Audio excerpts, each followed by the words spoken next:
Hey guys, Kev here, and I have a cool knife to show you. This is the Dead Reckon Knives Ridgeback. So this is what I think a lot of us have been looking for, asking for, and that is a US made knife at a reasonable cost in some really cool materials, doing something new, right?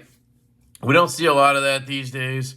And, you know, I'm guilty of it myself using overseas manufacturing. There's just some cases where, you know, if you can't make the knives, well, hey, you either don't do it or you go overseas, right? And the ultimate goal is to get knives made here. And these guys are doing it. So, Dead Reckon Knives, I believe it's two gentlemen who are veterans.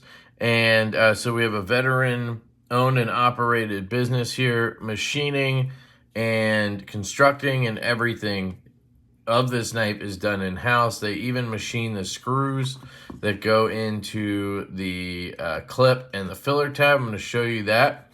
And if you haven't noticed, this is an integral. So we have a solid chunk of titanium that is milled out to house this Magna Cut blade at 63 to 65 HRC. I went with a dark stone wash. Look at that. Isn't that wild looking? It's freaking crazy. That is not gonna mark up too easy. And then I went with the glass blast on the titanium. So basically what I was trying to accomplish there was on the blade, they had some with black Cerakote, but I was a little worried it might scratch up if I cut enough cardboard with it or whatever. And I also just don't love the look of straight DLC. I like a black wash better, right? And then I really like the glass blast. I just think that's it's also a durable finish versus they had, I think, a gray Cerakote for the handles.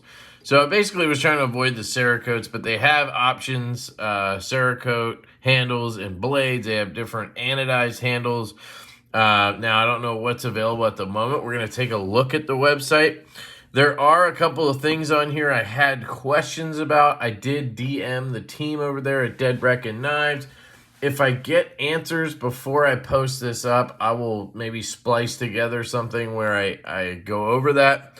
Otherwise, I'll either do another video, rapid review, or just put the information out there somewhere.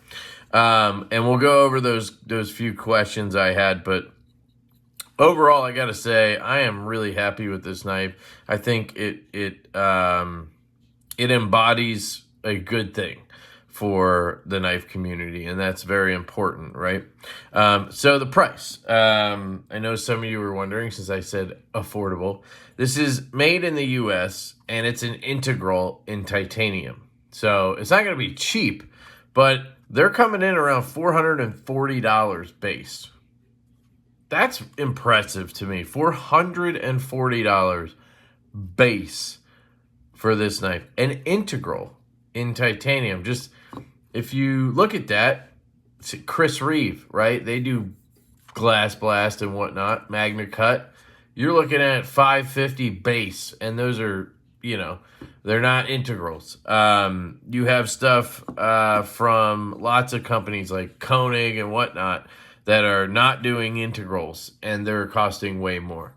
So I think they're doing really well. Now, I'm not going to sit here and tell you that this knife is better than an Arius or anything, or a Rosie, but the price point, imagine if you got an integral Rosie, it would probably be at least $1,500. So I just think the value proposition here is good, is what I'm saying. I'm not really saying any of those other companies are too expensive. You know, US made stuff is expensive, but these guys are trying to bring something to the community that is affordable. And they even say that on their website. They're trying to rival, you know, that of the overseas companies. So that's pretty cool. There's some quirks with this design that really intrigue me, both in a good way and a OCD kind of way, which you guys know me. But again, overall, I really like the knife. So let's get into it. We have a flipper tab and a hole for deployment. And then we have a button lock as our locking mechanism. Now, one of the cool things on this is they have this system where you see that little notch in the stop pin, which actually it's not the stop pin, it's the button, which I guess also acts as the stop pin. But look how stout that is. These guys are, looks like we have a little, I don't know what that is, like a little metal shard there.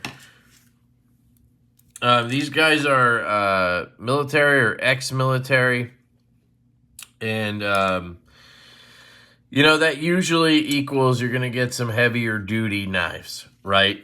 Look at Medford, look at Hinder. I think Hinder was a firefighter, not military, but you get my point. You get those more beefy knives, and you get that here. But you also get the fidget factor that you don't get with a lot of things, which is pretty cool. So that little notch right there, when you go and open this button lock, it clicks. That really gives you some reassurance on this lock.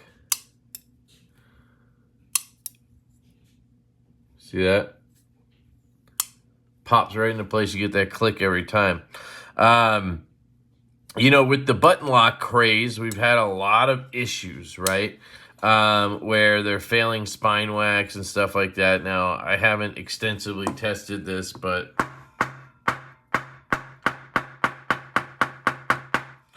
I mean, I've been whacking it, that's what she said, or he said, quite a bit, and I've had zero issue with it. Now, the funny thing is, well, not the funny thing, the cool thing is, this thing is an absolute bank. When they say it locks up like a bank vault, this is what they're talking about right here. This locks up like a bank vault. When you just check for play, that's what I do with every knife. I check for side to side. I check for up and down play, right? Usually, no matter the case, right? Here's my Jaeger M V3, just an example. I have this super tight because I was trying to get the centering over, and I had to just go tighter and tighter and tighter just to try to get it to center. It's not quite there, but it's close. So it's super tight. And there's no play. But if I wrench this, I can feel something, right? And up and down, you can, you know, usually it's the same case. If you wrench it enough, you will get something. This, nothing. I mean, it is literally the most solid feeling knife I think I've ever felt. Now, you guys know I'm not into the beefy knives, really. And this is sort of a middle ground, right? It's beefy, yet not that big. You know what I mean? So I like that. But, dude, it is incredible how solid this knife is. And part of that is the way they designed this pivot system, which to me is both good and bad. Or maybe just something to get used to, not necessarily bad. I should rephrase that. So first, I love the button design. It's got some chamfering around the sides, kind of tapers down, sits pretty low. I'm not a big fan of buttons that like stick out to here. It's stupid. But it's it's a nice button. It's in a good spot, right? It's easy to press, right? It's not sticking a lot. I mean, it's been kind of hit or miss, I think, since I just cleaned that little spot. Right there. Maybe that had something to do with it. I was getting a little bit of stick, but now it feels a lot better. And it wasn't bugging me before. I'm used to having a little bit of stick. It's pretty normal with a button lock that you're going to get stick. That's just kind of how it goes. But anyway, not much or any stick. And I'm sure that would just continue to break in, right? So I like the button quite a bit. Right-handed, really intuitive, right? You would have a clip here. You just hold on to the clip, push the button, and that baby swings down. Which is impressive to me because of how locked up that is. The fact that this thing just drops like a guillotine is pretty impressive. Now, left-handed, I mean, it's pretty easy too. You just lock into the clip, push the button. and you're good to go, right? I have always enjoyed the index push on a button lock for a lefty. So, and they thought of us with a reversible clip. As you can see here, I have it on the left side. Now, the goofy thing with the pivot for me, this does not have traditional bearings. As I understand it, they say that they're enclosed. I couldn't find a video from them on Instagram or the website, and I apologize if there was one and I missed it. Here's the packaging while we're here. So you get this sticker, and it just came in a box, like a mailing box. It says made in the United States. And then you have this card. And this is kind of your warranty and maintenance card, and it has a couple of things you want to pay attention to. So pivot system relies on sealed bearings to provide smooth and fast deployment. This eliminates the need for disassembly. Disassembly will void your warranty, okay? Now I hit them up because I'm OCD, and I just told, there's a couple typos here. I told them about it.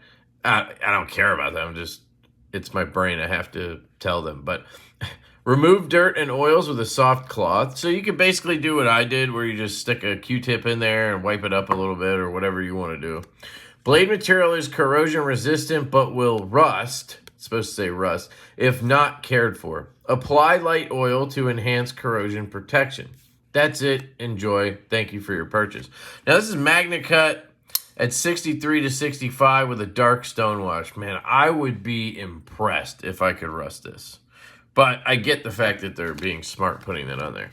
Limited lifetime warranty. All knives are protected and guaranteed for life. Product that fails due to poor craftsmanship or defective materials are eligible for repair at no cost. Disassembly will void warranty. Caution, knives are delivered sharp, dead reckon knives. So, they don't want you to take it apart. And it came in this little pouch thing, okay? So they don't want you to take it apart. Do I love that? No, I don't love that, but I get it. It's an integral, first off. So if you take that blade out, it can be a pain in the ass trying to get back together. Now, consider the fact that it's also a button lock. So not only is it an integral, it's also a button lock. And if you took the blade out of here, trying to get it all back together, I think would possibly be difficult. I mean, I haven't tried it on this. I don't know exactly how they have it set up. There's a spring involved, so I don't know. Now, of course, springs wear out. So I'm assuming there's a spring in here.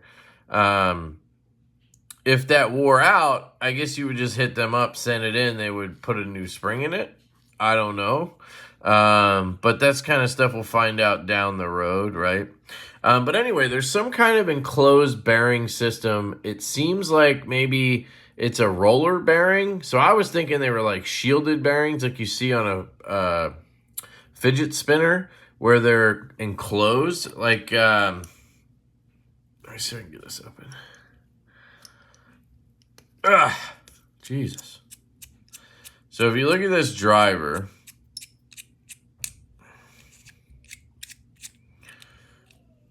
from Get Good Screw, this is called a shielded bearing. My kid does not want to go to sleep. I don't know if you can hear that.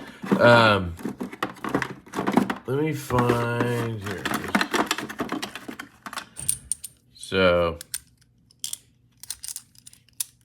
get that off. Just want to demonstrate. So this is a shielded bearing. And essentially you have a steel sort of plate that goes over top of the bearing. So there's just balls in there and a race, right? And then they put that plate over top so that nothing can get in there. Nothing can get in there and screw up the action, which is what happens with bearings, right? That's why we have to clean our knives and take them apart, because stuff gets into the bearings. So they've eliminated the need for that with enclosing the bearings. Now, I don't know if they're set up like that, if they're like normal bearings, for knives, but they're enclosed like that, or if they have a roller bearing style where it's sort of sideways. That was one of the questions I had for them. Like instead of having, let me get this back on.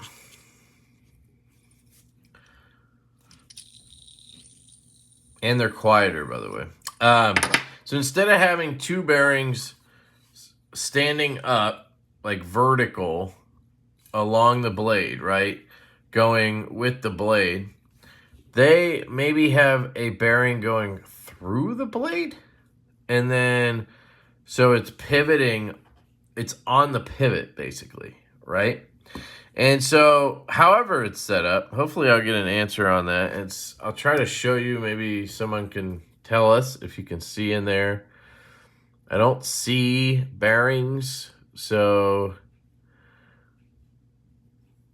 I don't know how that would work, but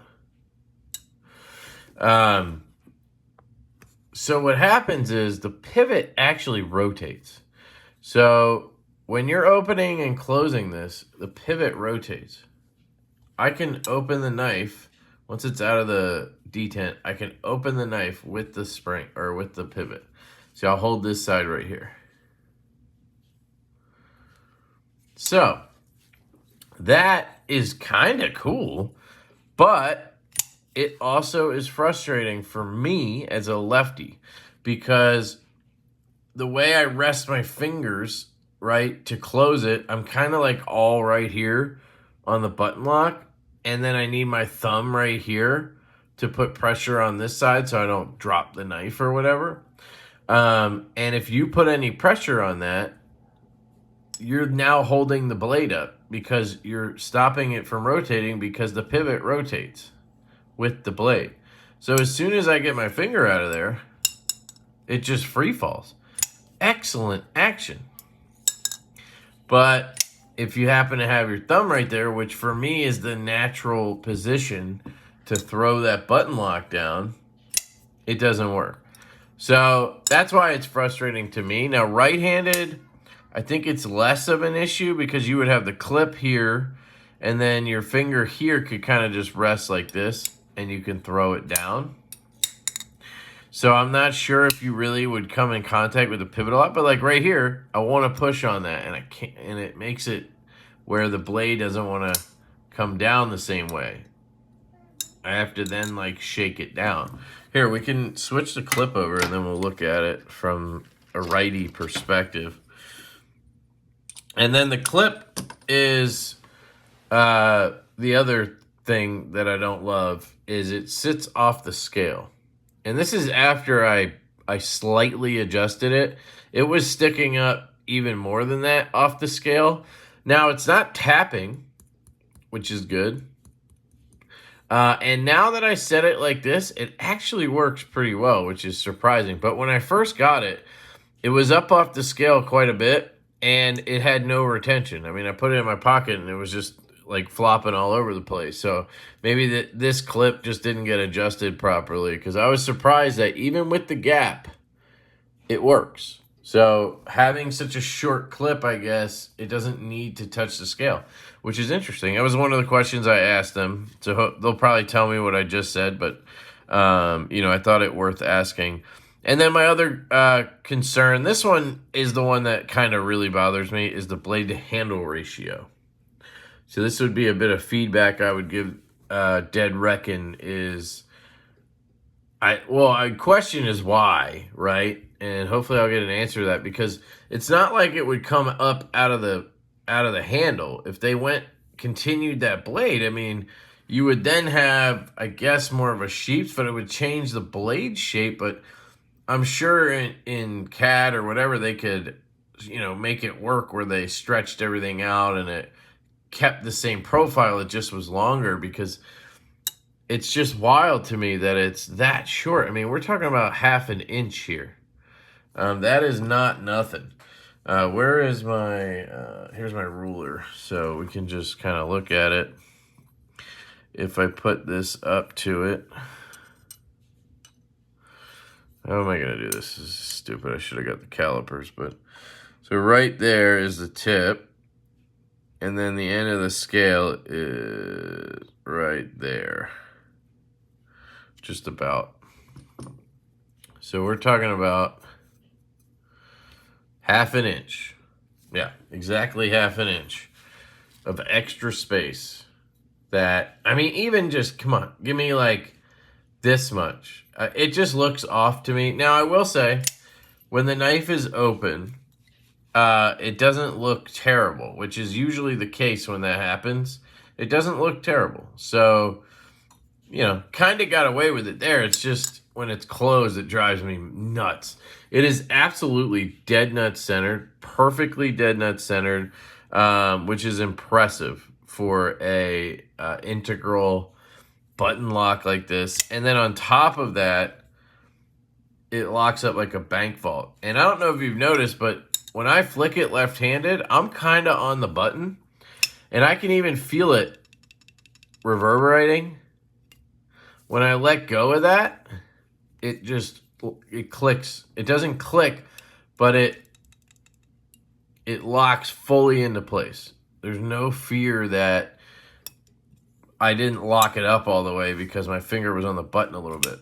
As long as you release that button with the blade open, it's fine. So that's cool. But I do try to stay off of the button. I try to kind of come up here and flick it. But it's really hard as a lefty to not be on the button when you're flicking. It's just like, it's a very difficult task. That's the one downside to flickable button locks as a lefty. If it's just a flipper, it's fine because I'm not going to touch that. See, I'm on the pivot. I'm still getting used to that. Thumb flick, I'm not on it, right? It's just in that reverse flick scenario. So here, this is really cool. So you have a T8 here. They machine these screws in-house. You just undo that, and this guy comes out, and there's your clip. And then on this side now, there's another slot in there for this screw. So that's how they attach the filler tab. So then you have the filler tab that gets attached on that side. So then you just flip it over, put the filler tab in there, and this is what they're saying is their branding. They don't put branding on the blade. Their sort of clip design is how they're marking their knives, which is pretty cool. And then this guy slides in here. Oops. And you drive that down. And now you have the clip reversed. So, what were we going to do? Right-handed. We're going to see if we touch the button or something. See, now I can grab the clip with my pinky and get leverage. And, man, it feels really good right-handed, I will say. Definitely a little better. Just easier to use because you're less likely to be on the pivot or the button, right? So, it's, you know, it's kind of just another lefty thing. One thing I'll say is it's really fun to slow roll because you get that click at the end. Just feels really nice when you get that click. So let me switch it back over. But that's how easy that is. And you're not going to void your warranty by flipping the clip over. They're just talking about the pivot area, I assume. So pop this over. I mean, you can do this. I did it driving. I got the knife as I was leaving to go visit my grandma at her nursing home to say, you know, Merry Christmas and drop a gift off.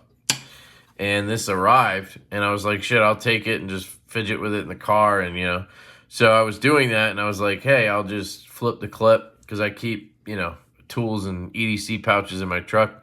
I did it while I was driving, and it was no problem at all. So that's how easy that is. So in terms of the detent, man, they really crushed this. Now, in my order notes, I did put, please give me a strong one. But I don't know, from the video I saw and just kind of the vibe I'm getting, this is normal. I think this is just how they are. But one thing I want to note is there is absolutely no lash. When you get button locks, they always have some kind of detent lash where you'll get some wiggle here in and out, and you'll be able to like play with the flipper tab and the blade will kind of bounce a little bit. This has zero movement. It's you rip it and that's when it fires. So the detent in general is, I think, perfect for the setup with the button lock, which usually is not the case. So I can fail it if I drag this, right? If I just drag it till it pops out of there, I can get it to fail. But I don't know. I think that's just a stupid kind of test, honestly. If I pull it, it locks up. You know, there it didn't, but I was just pulling it. So if you give it a little pull, it'll come out. It doesn't feel like a traditional flipper knife. Like here's a Tuya Knives Kaladin. It doesn't feel like that. It doesn't have the same kind of break and retention. But for a button lock with a flipper tab, I think this is really good.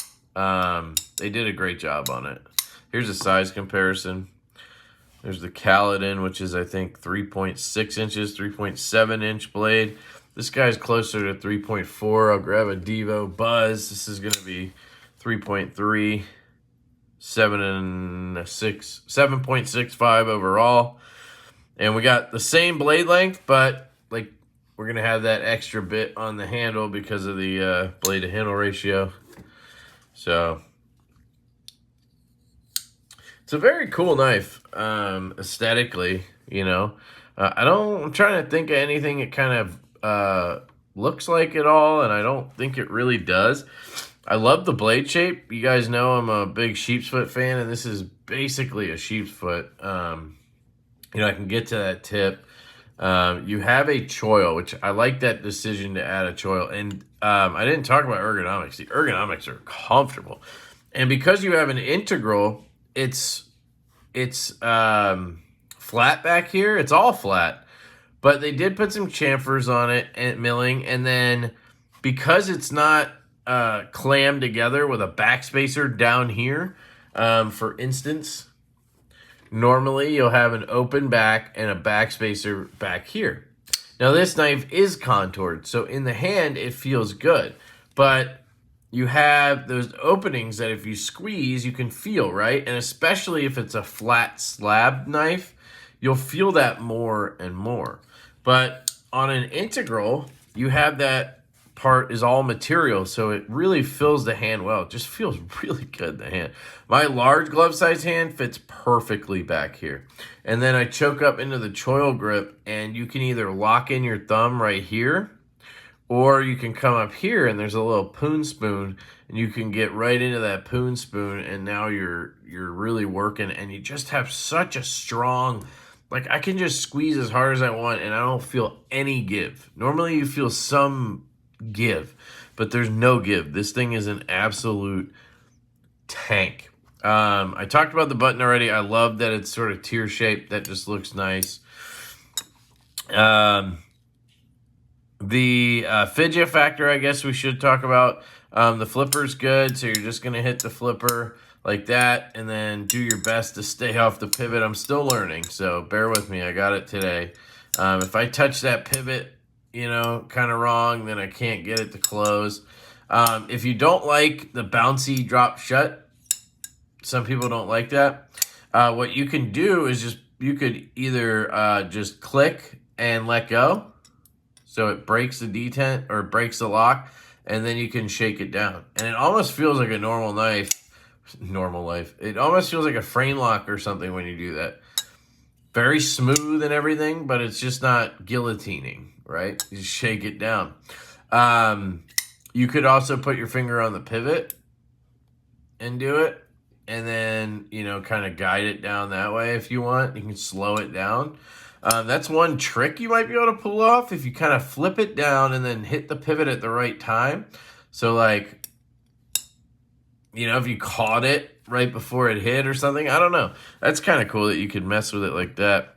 The hole shape is interesting. It's got a little geometry to it, but it's unique. It looks cool. Sort of like a off-centered clothes hanger style one. I like it. So for the reverse flick, just get your finger in there, and then I try to get off the button, but it's just so hard as a lefty. And then just fire her out. I mean, I was doing it driving for 20 minutes, and it flicks really well. The spring is strong enough for it. I mean, can I fail it? I mean, look at that. You know, that's me trying. So if you flick it all, it's flying out of there. And again, I'm getting used to being able to close it without hitting, you know, the pivot and everything. And I'll learn. You know, you learn a knife. You kind of just need to stay away and you get out of there. Now, the thumb flick is fun. I really like the thumb flick on this one. And then, like I said, it just has a really, really satisfying thumb roll. So, find myself thumb rolling it more and more. And you could also thumb roll it closed, I guess, like that if you wanted to. I haven't tried the button lock swing, and it does. It does the button lock swing. Oop. Let me try that again. There you go. I don't know, maybe I'm hitting the pivot somewhere along the way. The grind is flat, but it feels solid. I mean, it's not going to be the thinnest thing ever, as you can tell. But again, this thing is an absolute brute. And I love that. But it's sharp. It comes sharp, like they said. And I am not questioning that at all. It's skinning my fingers there a little bit. So, you know, I'm obviously going to use it and whatnot. And I'll have some more thoughts on that if I do a follow-up. It is on the heavier side. It's 5.8 ounces or something like that. But, you know, on paper, that sounded heavy to me. That was one of my concerns. But in hand and everything, it feels very balanced for the knife. I don't know where the balance point is. I don't really mess with that stuff too much. Seems like because it's an integral, it's going to be further back. Yeah, it's going to be more, it's going to be away from the pivot, but that's pretty good because your finger, I like to have it where the index finger is, so it's just slightly behind that, and it feels really solid in the hand, and then that choil helps a lot. So, yeah, I think that's it, guys. I mean, that covers everything that I've thought of so far. Like I said, the clip standing off is a little bit odd to me, but there's got to be a reason, and I'm pretty sure it's just because it's such a short clip, which it doesn't need to be that short, you know, but maybe it does because it only gets mounted with one screw. I don't know. I'm sure they'll give me an answer on that, and I'll find out. I guess you can't internally mill it because it's an integral. You'd have to somehow get in there to mill it. I don't know how that would work. But yeah, a little weight relief would be cool. But like I said, it's really not a bother. And so yeah, the clip, the pivot rotating is just, it's something to get used to. And then my really only like big gripe on the knife so far is the blade to handle ratio. That's the one that's really tough for me to swallow. But other than that, I really like this, and I absolutely love what it stands for. I don't know if you can see this really cool milling here. Very, very cool. And I paid for this. I hit up, somebody showed me, it was Chris Cole showed me this. And I had heard of them before, but I hadn't been able to look into it yet or anything. I think Brad over at Screaming Pirate showed one, and I was like, "Ooh, what's that?" And then forgot about it. And then Chris mentioned it in a chat, and I was like, "Oh, okay." And I clicked the link, and I was like, "Oh, it's available. It's $450, and it's USA made, button lock, integral titanium." I was like, you know, this looks cool. So I hit them up on Instagram, and I said, "Hey guys, somebody showed me your knife. It looks awesome. Do you send out any loaners for review?" I wasn't asking for a free knife. I was just saying, if you guys have a sample, you can send me. I'll review it, and then I'll send it back, right? And I sent that, and then like, I don't know, a minute later, I just thought to myself, like, hey, you know, I want to support US made small brands like this trying to make an impact and change things. So I should just pony up, put my money where my mouth is, and that's what I did. So I went to the website. I found the one I liked the most. I would have probably liked one with cool ano and satin or something, but you know, they were doing a drop, and this is what they had at the current time, and they had some options, so that was cool. And I picked one up. I paid $4.50 for it. So I spent my own money on this. You know, this was not sent to me or anything like that. And this video is not sponsored or, you know, I just think this is really cool. It's not necessarily, you know, exactly my style of knife, being a little bit, you know, bigger, tankier. But it's very hard for me to not want to love it. I don't know. There's something about the knife, and the more I have it, the longer I have it, the more I love it, which is a really good sign. Because at first I was like, man, it's kind of hard to, with this pivot thing, it's kind of weird. And, you know, I had to kind of get used to it and the clip and all that stuff. And I've just kind of learned the knife and taken the time to do that, and I love it. So there it is. That is the Dead Reckon Knives Ridgeback. Let me pull their website up on my phone here, and we can look at it real quick. So it is deadreckonknives.com. I think there's like 2 websites because I Googled them and got to a site, and I couldn't find anything for sale. But then I went to their Instagram, and I went to their profile and clicked the link. And then I was able to get to stuff for sale. So you might have to go through their Instagram. I don't know if they locked the website or if I'm just an idiot, which is very possible. So let's see what's for sale. Like, here's a cool ano one. Here's a purple one, a blue. Like, they have really cool ones. This is basically what I have, but this is the Glass Blast with a Cerakote blade, and then it has that cool milling. I kind of regret not getting one with the cool milling. I just was in between on that, and then I don't know, and I do like the plain. I just, you know, they have 2 available, and look at that, 63 to 65 HRC, black Cerakote, Glass Blast titanium. Just, I don't know, very, very cool. Here's some information. 8.05 inches.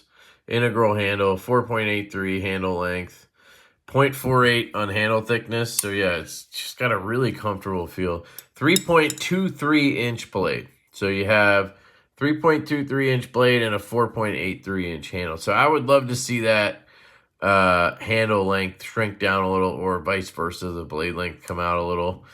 And then 5.28 ounces. That's what it was like. But honestly, doesn't feel bad at all. So here's a gray Cerakote and a dark Stonewash. And then they have this one, which is a Glass Blast with the dark Stonewash. Here's some other versions they had. Here's another one with the, it looks like the same one from up there. Same here. So $440. There's some hats and stuff like that. I did notice here they had something that said modified. Modern Patty. Modern Patty? What the hell did I just say?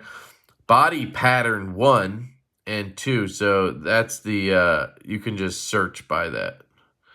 Oh, shit. No, okay. So they have that one. Does this have the Glass Blast? Yeah.